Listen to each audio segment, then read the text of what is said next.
Sir, ನೀವು ಈ ಊರಿನವರೇನಾ? ಹೌದು, ನಾನು ಈ ಊರಿನವನೇ. ಈ ಮನೆಯಲ್ಲಿ ಏನೋ ದುಷ್ಟಶಕ್ತಿ ಇದೆ ಅಂತ ಹೇಳ್ತಾರೆ, ನಿಜನಾ? ಊರಿನವರೆಲ್ಲ ಹೇಳ್ತಾರೆ ಈ ಕಿಟಕಿಯಲ್ಲಿ ಕಾಣಿಸುತ್ತೇನೆ ಅಂತ.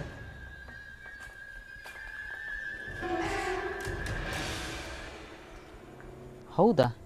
ಏನೋ ಕಂಡಾಗಾಯಿತು, ಮೋಸ್ಟ್ಲಿ ಭ್ರಮೆ ಇರಬೇಕು. ಯಬ್ಬೋ, ದೆವ್ವ! ಹಾಂ, ದೆವ್ವನ? ಯಾರು? ಅದೇ ಅಲ್ಲೊಬ್ಬರು ಸಿಕ್ಕಿದ್ರು ನನಗೆ. ಅವ್ರು ಹೇಳಿದರು ಇಲ್ಲೇನೋ ದುಷ್ಟಶಕ್ತಿ ಇದೆ, ಮತ್ತು ಕಿಟಕಿಯಿಂದ ಆಗಾಗ ಯಾರೋ ಒಬ್ಳು ಕಾಣ್ತಾಳೆ ಅಂತ. ಹಾಗೆ ನೋಡಿದಾಗ ನನಗೆ ನೀವೇ ಕಂಡ್ರಿ, ಅದಕ್ಕೆ ಭಯ ಆಯಿತು. ಹೌದಾ? ಅವರು ನೋಡಲಿಕ್ಕೆ ಹೇಗಿದ್ರು? ಒಂದು 52 ವರ್ಷ ಆಗಿರ್ಬೋದು. ವೇಷ್ಟಿ ಹಾಕಿದ್ರು, ಆಮೇಲೆ ಕೂದಲಿರಲಿಲ್ಲ ತಲೆಯಲ್ಲಿ. ಹೌದಾ? ಯಾರಪ್ಪ? ಹಾಗಾದರೆ ನಾವು CCTV ನೋಡುವ.